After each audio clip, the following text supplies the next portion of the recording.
ராஜசிம்மா, உன்னை விடுதலை பண்றதுக்காக மேலிடத்துல பேசி உத்தரவு வாங்கிட்டு வந்திருக்கேன்.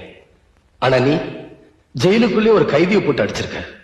அவன் ஜெயிலுக்குள்ள ரவுடித்தனம் பண்ணான், அதான் அடிச்சான். காக்கி ட்ரெஸ் போட்டவங்க செய்ய வேண்டிய காரியத்தை கைதி ட்ரெஸ் போட்ட நீ செய்யக்கூடாது.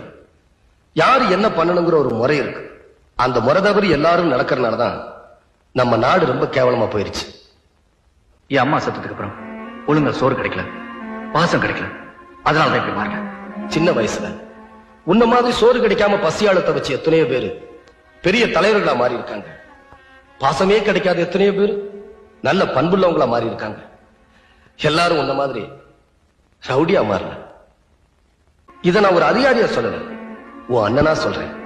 நான் அடிச்சதை மறந்துட்டு நீ நல்லவனா மாறணும், நல்லவனா வாழணும். மாமூல் கொடுக்காதனால அடிக்கிற போலீஸ்காரனை பார்த்திருக்கேன். ஆனா மனுஷன் ஆக்குறதுக்காக அடிக்கிற